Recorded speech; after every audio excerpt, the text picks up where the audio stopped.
Umandar ng walang nagmamaneho? Hugo! Abulin mo! Dali nyo!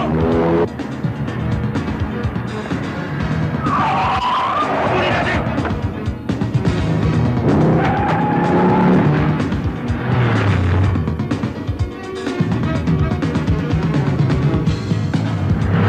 Sarge, muntik na tayo nadali ah.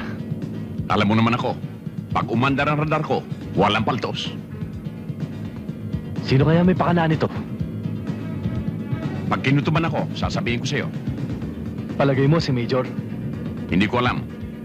Pero ang pagkaalam ko, may sumusunod sa atin. Ha?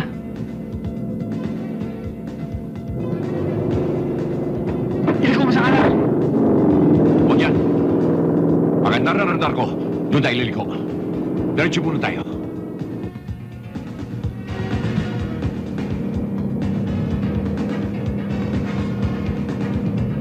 Dito tayo!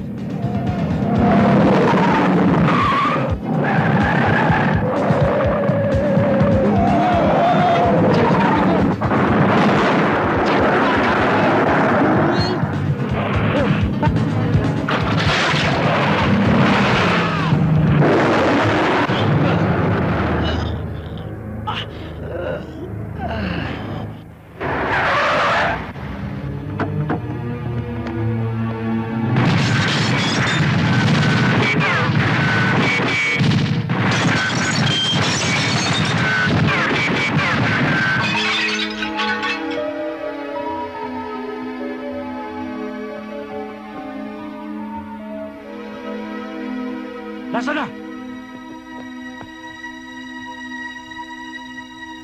Nawala! Ang tagal naman ni Dave. Ano bang sabi niya? Basta ang sabi niya sa akin, hintayin daw natin siya rito. Bakit? Ano bang gagawin natin? Saan ba tayo pupunta? Isasama ka raw niya mag-shopping para makapamili ka na kung anong gusto mong ibigay niya sa'yo sa birthday mo. Ang taong yun.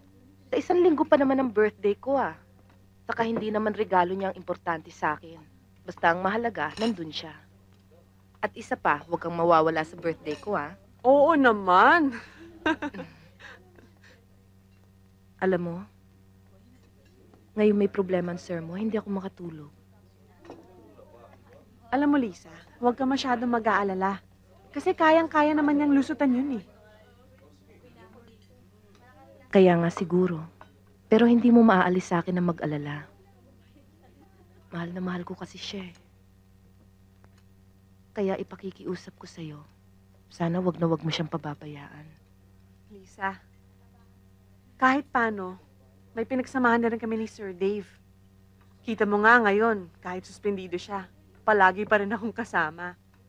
At kapag nagka-problema naman siya, otoridad pa rin akong aalalay sa kanya. Hi! Hello! I'm Jerry. Alam niyo, ang gaganda ninyo. Pwede bang umupo dito sa tabi niyo? Huwag kang matatakot, akong bahala. Boss, hindi mo na itatanong. Pulis ako. At, etong badge ko. Ayos to ah. Arbor ko na lang to. Para pagsakay ko ng bus, libre ako sa pamasahe. Baka naman gusto mo ito arborin mo. Pero bala lang ibibigay ko sa'yo, ah. Okay to ah!